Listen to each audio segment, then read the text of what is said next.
Good morning, May 12, 2024. 11:04 AM po tayo. Nakalimutan ko pong kumuha ng pen.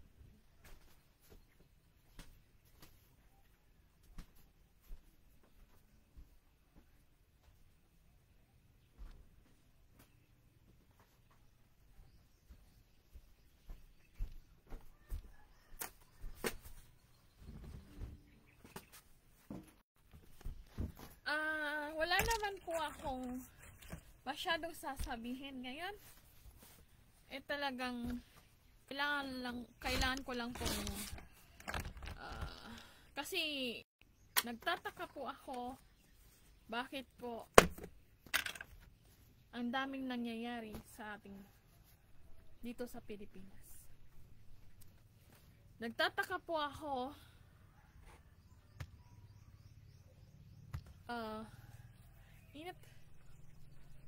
bakit ganon ang trato nila sa atin bilang isang Filipino. Nagtataka po ako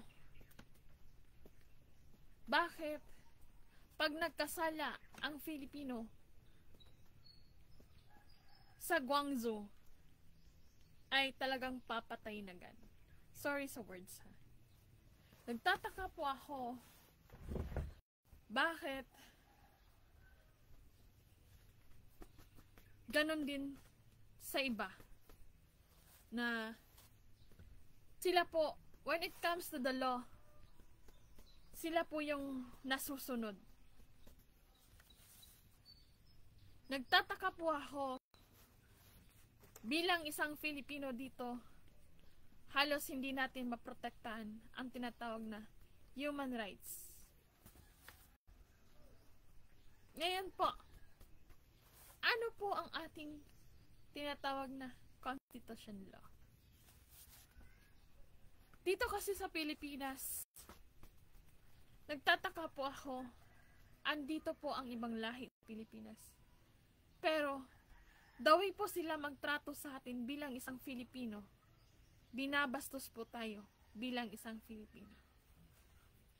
Ngunit pagdating doon sa ibang bansa, tayo po ay sumusunod.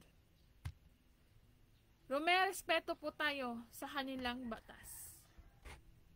Nagtataka din po ako bakit tayo nag-a-agree na ganoon lamang basta-basta kunin kung ano man ang dapat sa ating pamilya. Nababawasan po ang pamilya kung sino man yan.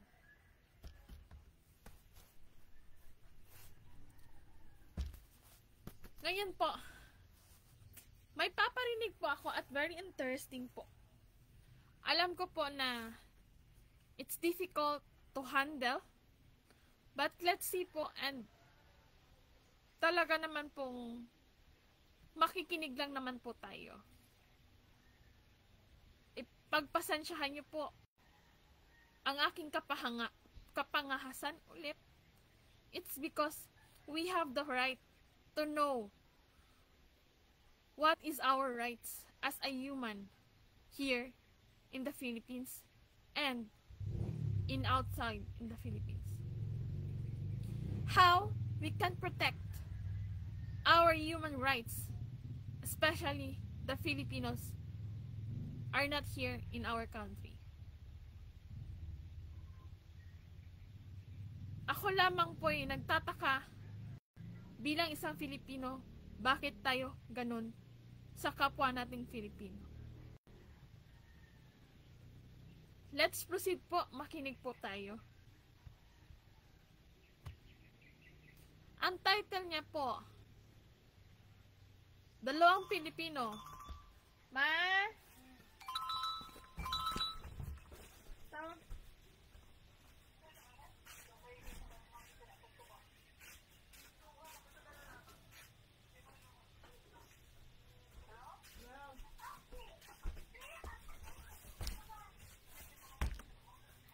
Tignan po natin kung ano po ang pwede. Pilipino Pilipinas sa kaukulang tanggapan sa China na maibaba. Kapamilya, 2 Pilipino ang binitay sa China dahil po sa kasong drug trafficking.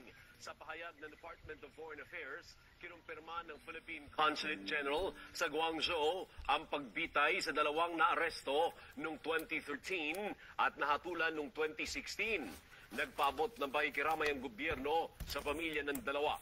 Ginagalang din po ng pamahalaan ang hiling ng pamilyang huwag pangalanan ang 2 binitay.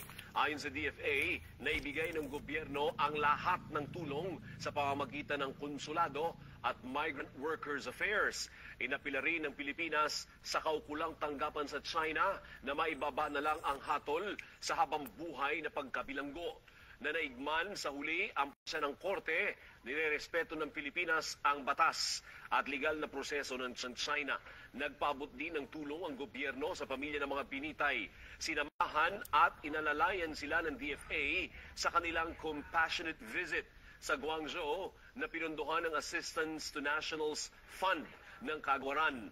Sa pagkabitay po ng 2 Pilipino, mas determinado ang pamahalaang paigtingin ang mga hakbang para mabuwag ang mga sindikato ng droga sa bansa na nananamantala sa mga kababayang naghahangad lang ng magandang buhay para sa kanilang mga pamilya. Igit ng DFA na ang pagbibenta ng iligal na droga ay nananatiling salot na kailangang mapuksa. Sa tala naman ng DFA, 72 Pilipino pa ang nahaharap sa mga kasong may parusang kamatayan sa China. Lahat po ng ito ay drug cases, maliban lamang sa isa. 2 ang na-commute o ibinaba ang sentensya sa life imprisonment, habang 86 ang naging fixed term. Sa 4 na may parusang kamatayan, 2 na nga po ang binitay nitong November 24 at 2 pa ang inaapela ng gobyerno. Tuloy-tuloy po ang ating pagpapatrol sa bayan mula Lunes hanggang Biyernes sa TVE Patrol, alas 6:30.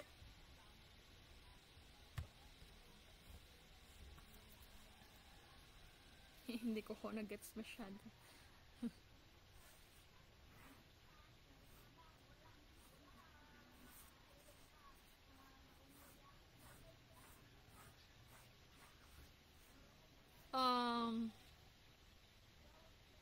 Doon pumunta po ako sa Guangzhou 2002 kasi it's because meron po doong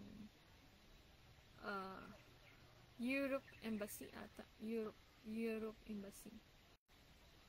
Basta may embassy doon. Kasi nag-apply po ako as DH sa Europe. It's because only 5 hours before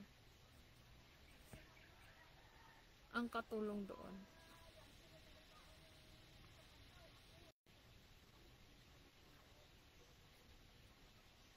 Ngayon po,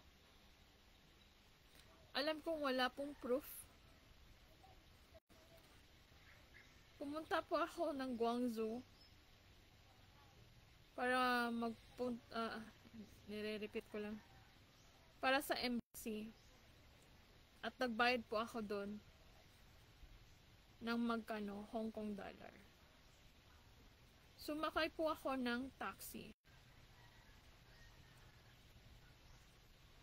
Tapos, dahil sa katangahan ko, ang sabi ng ng driver na taxi, magpapa-change siya ng pera ata. So, nakuhanan niya ako. Nakuhanan niya ako ng 900 ata na Hong Kong, ano tawag nun? Hong Kong money. Kalimutan ko na. Tapos, sabi ko, niloloko mo ata ako. Sabi ko sa kanya. Kasi pag lumaban na naman ako doon, talagang may kalalagyan din ako doon. 900 Hong Kong dollar. Ay, hindi ko alam. Basta Hong Kong dollar pa. Hong Kong money.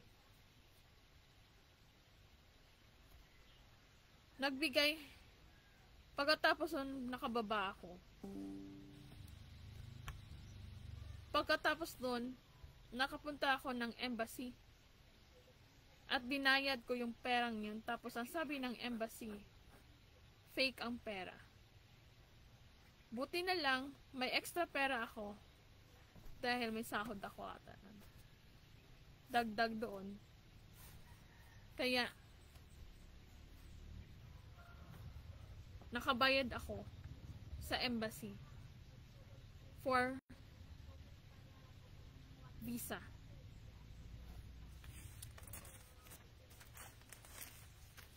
$2,000 po yun. 2003, nagkasakit po ako. 2002, na-admit po ata ako. Or 2003 sa Hong Kong. But, continues until 2024.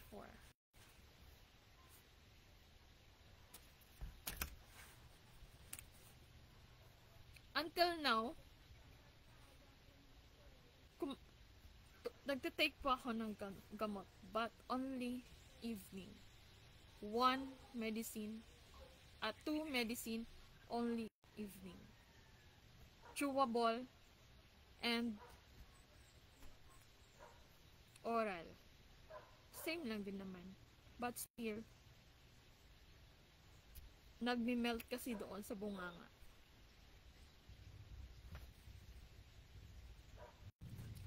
Ngayon po, dahil matagal na at wala akong pruweba, let go again. Ayaw ko kasi na magkaroon ng problema. It's because kailangan malaman ng amo ko, kailangan ganun-ganun. It's sacrifice. Lahat po, kung gusto niyo pong makuha yung pangarap na kagustuhan. Kahit po, professional ka, kahit po, alam niyo po, it's because the salary are not enough for us. If I am more, if I still continuing my work here in the Philippines. But what happened to me? Saudi rape, received discrimination. Even here, Manila, received discrimination, life matter.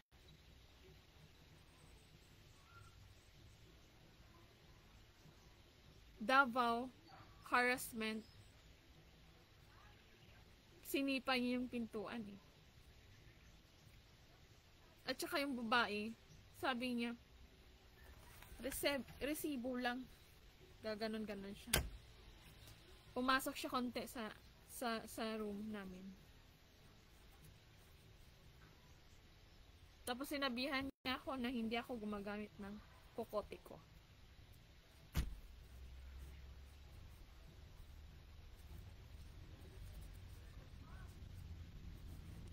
At binigyan niya kami ng 2 resibo doon sa transient ng malapit sa transient ay malapit sa AFP Davao.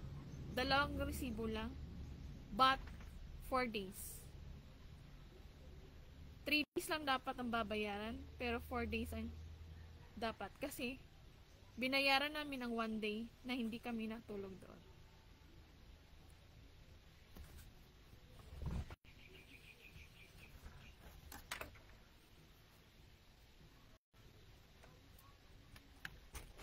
Ayan po, let's proceed po. Yun lang po yung mga intro ko na talagang nagpapa-analyze po kung ano po ang dapat natin gawin. Ngayon po, 2 Pinoy. Huwag na natin sabihin na 2.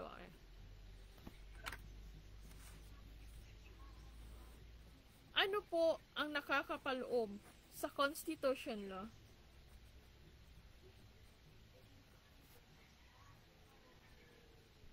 Ano po ang tinatawag na passport?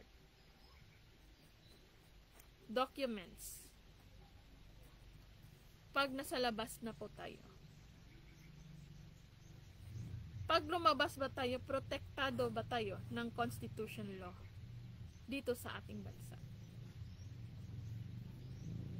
Yun lamang po ang katanungan ko. Ngayon, pag ang ibang lahi pumunta dito, other nationalities, how they treat us? How?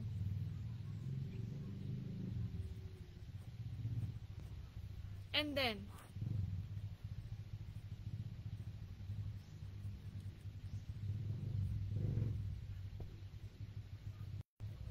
remember po, noong pinanood ko po sa TV Patrol, mayroon pong isang Chinese na ayaw papasukin sa kanilang business. Ba yun? Or ano? See? They are put business here in our country. But we receive like that. Insulting them for us. Ano ba? Ini-insulto. Nai-insulto po tayo sa mga trato nila bilang ibang some of other nationalities for us.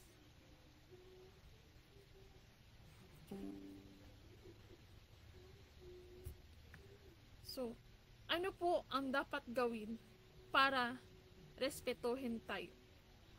Now, bakit po binigyan ng karapatan na makabili ng lupa ang ibang lahi or other nationalities here in the Philippines? Now, very long time po sila dito sa Pilipinas. Resident na po.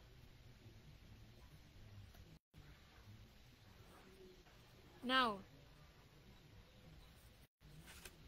being a resident, ano po ang trato nila sa kapwa nating Filipino?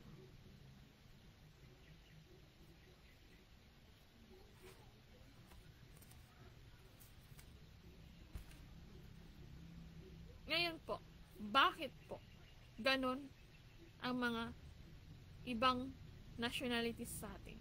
It's because how we treat our humans here. Paano nyo po itrato ang mga Filipino pagdating sa ating constitution law? Baga, tayong kapwa, tayo na nga, Filipino na tayo, nagbabastusan pa, nag-aaway, nagbabackfight pa, nagbabackstab pa. Kaya nga, kapwa Filipino ang nag-aaway at kapwa Filipino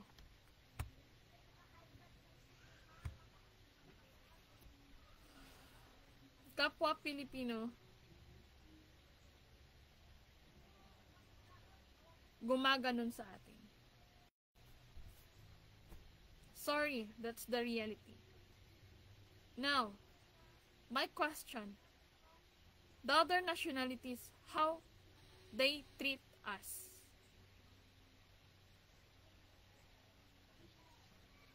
Now, set aside natin. Ganito po.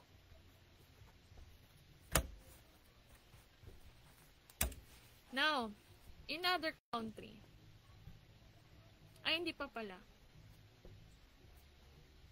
Now, pag nagkasala sila dito, still, andito pa rin sila.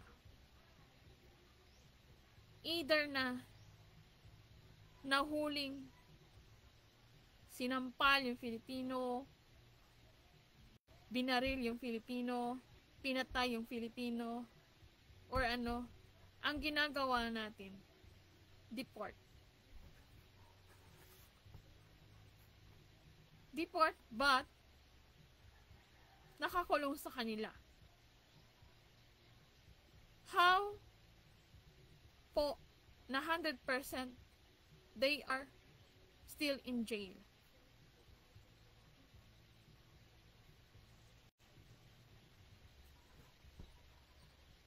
Drugs, marijuana, o kung ano pa man. Now, papa-analyze ko sa inyo, sino po ba ang nagbibigay? Sino po ba ang main reason bakit po meron po tayong scammer? Sino po ang nagbibigay ng rason? Bakit po hindi nire-respeto ang ating constitution law ang kapwa nating Filipino? Sino po? Nawala ako sa isa eh. Ngayon, pag may nakita kayong other nationalities, they have marijuana, drugs. Meron pa bang iba? Yung nakikita ko sa sa TV, yung sachet na puti. Bahala kayo dyan, drugs, marijuana, yun na yun. Nahuhuli nyo. Ngayon, pinapabayad nyo lang ba? Hindi ko alam kung anong proseso nyo. Ngayon, deport. That's it. Ngayon, pagdating sa ibang bansa, as a Filipino, we are working as domestic helper, as OFW, or become resident, or residents. Now, we are following what are the law in other countries. But some, it's because hard-headed or being naughty or whatever the character of those Filipinos who did mistake.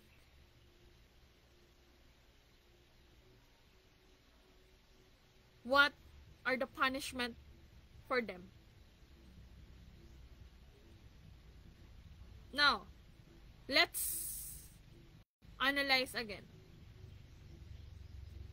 What are the punishment here in the Philippines or the law? You know what? We are protecting, or we are valuing the human's life. But in other countries, what happened to them? Those Filipinos doing mistake or did mistake, it's the process ng pagkakasala bilang isang batas sa ibang bansa. It's difference there than here. So, why you let them do that? Are humans bilang isang Filipino? Why you let them na ganon sa kanila? Hindi nyo ba alam kung ano ang main reason or kung sino po ang nagdadala ng marijuana or drugs dito sa Philippines?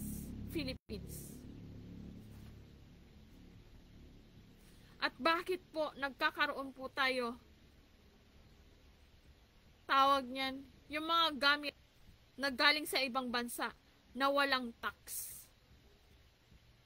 Sino po ang nag-a-allowed niyan?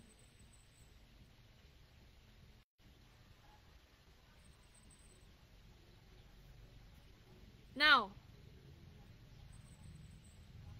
the question, they are valuing human rights as Filipinos. But for us, yes.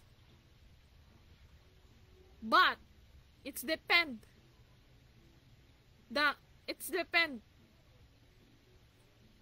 the persons or the leader. It's because the leaders of the Philippines should be strict when it comes our human rights.